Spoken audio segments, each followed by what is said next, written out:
so. It wasn't that good, but we just sedated a patient. I was able to insert an IV. Yesterday, intubated a patient, put an IV in, and the doctor should come back in 15-20 minutes. Just talk with the resident, and then I'll be back soon. I'm gonna do some study for now.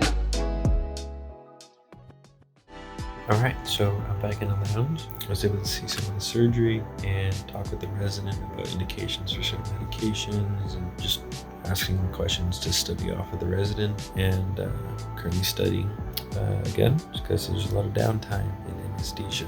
But so far, in the beginning when there's action, it's fun. Do the intubation IVs. In between, it's pretty chill. Cool thing is my friend Isaac's in the same OR with ENT, so we're able to chat a little bit, took a picture, just for memory's sake. And so now I'm just waiting till the end of the surgery, so I'll go back in there, and soon it's lunchtime, so it's pretty good. I'm enjoying anesthesia. Things have been calm. Fortunately, nothing serious has happened, so not too much action.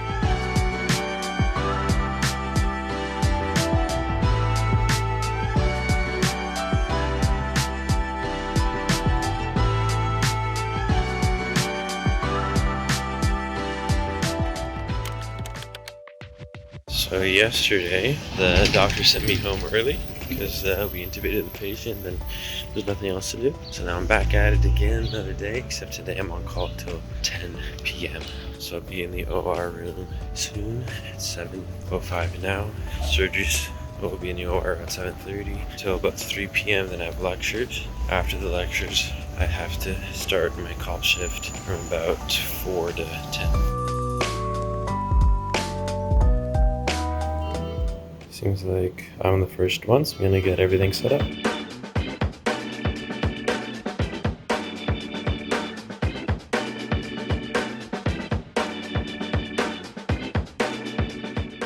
Alright, so I set up the IV on the table, set up the IV. Now I'll have to set up the oxygen.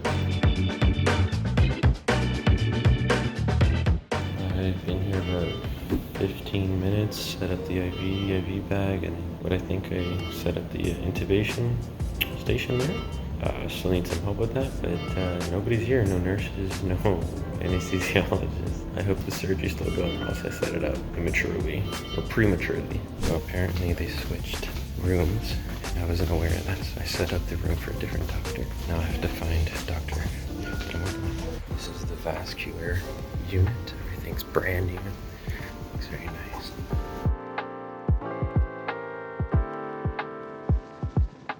Right, so I was able to have some intubation and set up some more equipment in the room. After we set the patient up, the doctor's just going to chart, send me on my 30-minute coffee break, so I'm going to study again.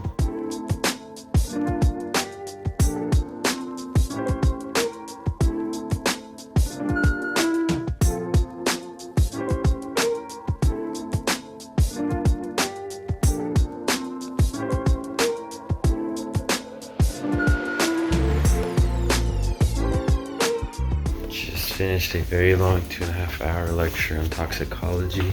Now I'm gonna head outside and try to just rest on the grass, get some sunshine before I start at 4. I'm really exhausted. I had an espresso.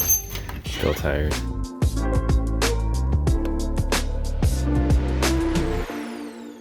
Alright, so I'm in the anesthesia library, just like the lounge, some computers here. I met up with the senior resident and we saw a surgery, but the surgery had already started, so I wasn't actually able to do anything, no IVs or intubation. But I was able to just talk with the resident, talk with the attending doctor, and learn a couple of things. I was reading my notes, I have my iPad here, so as I see things, I ask some questions, so that's always valuable. Just finished dinner, so now I'm waiting for the senior resident to shoot me a text, let me know when they're going to start a surgery. That way I can get some hands-on experience. But so far anesthesia has been pretty chill. When there's no action, you just sit down and read. I mean, at least as a med student, I'm sure there's a little bit more responsibilities to do as an actual doctor. But yeah, I'm just preparing for my exams. I have 2 exams next week, so internal and then emerge with anesthesia as well on the same day. So it's a lot. I think it's about 70 something pages worth of notes for anesthesia, 120 something worth for emerge, and then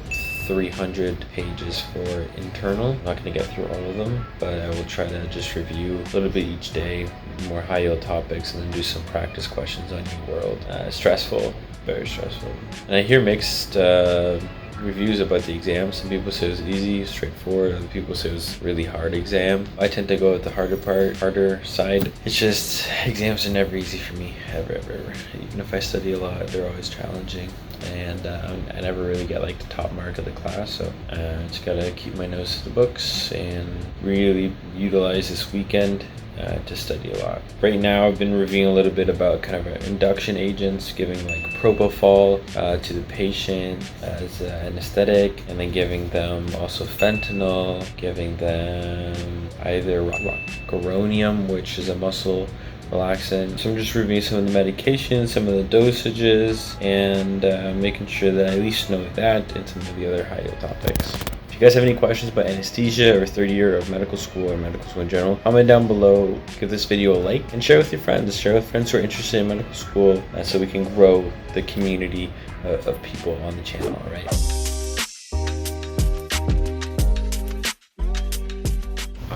For the last patient, I was able to intubate them with a glide scope. So that's when you put like a scope down their throat, and you can see with the camera or on the screen exactly where your camera is, where the scope is, where the epiglottis is. You can see the vocal cords that way. When you insert the tube, the endotracheal tube, you can get exactly where you want to. So I did that. It was pretty straightforward, and with the guidance of the resident and the doctor, did on the first try, and I love it. It's pretty easy, and I didn't do any IVs because she already had it. That was the last one. It's 9:46. My shift goes till 10, so I'm done. I'm gonna go home, and then I gotta come back again to be here for 7 a.m. My feet are killing me. I've been standing up for so many hours, and I'm exhausted, so I can't wait to go home and get some sleep. Fortunately, I can't sleep in, but that is the life of a medical student. See you in the next clip. All right, it's the morning. I'm very exhausted. I got less than 7 hours of sleep yesterday, but such is the way. I'm here and ready to start another OR room, so shouldn't be too different from any of the other days. I don't think I'll have much else to show or talk about today, but we'll see how the day goes.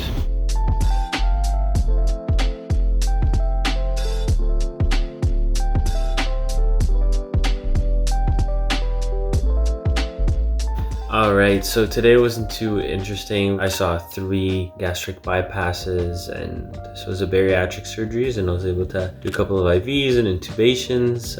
It's pretty repetitive every day in terms of as a medical student can do, and obviously I can't really record too much in the OR. But I will say emotionally I am very drained, very exhausted. These are the last 2 weeks of third year medical school, and then going 4th year, and then we're going to start working on applications for residency. And I'm definitely burned out.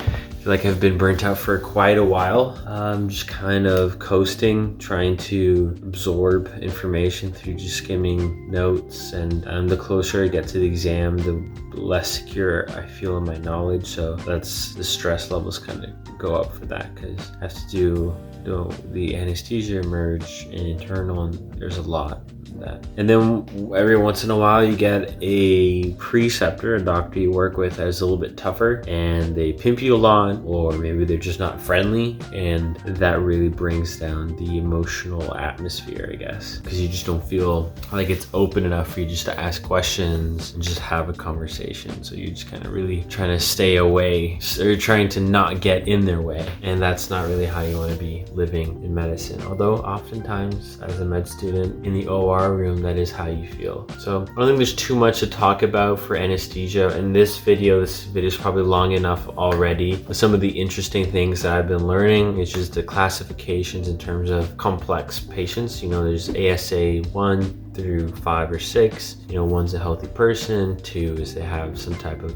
condition like hypertension and so on. So before you intubate or consider managing the patient, you want to kind of classify them. Then you want to look at their airway. You want to see how far their mouth opens, so nice and wide, 3 fingers in width, and then the segmental distance there, see how far their neck range is there. All this is really important for intubation.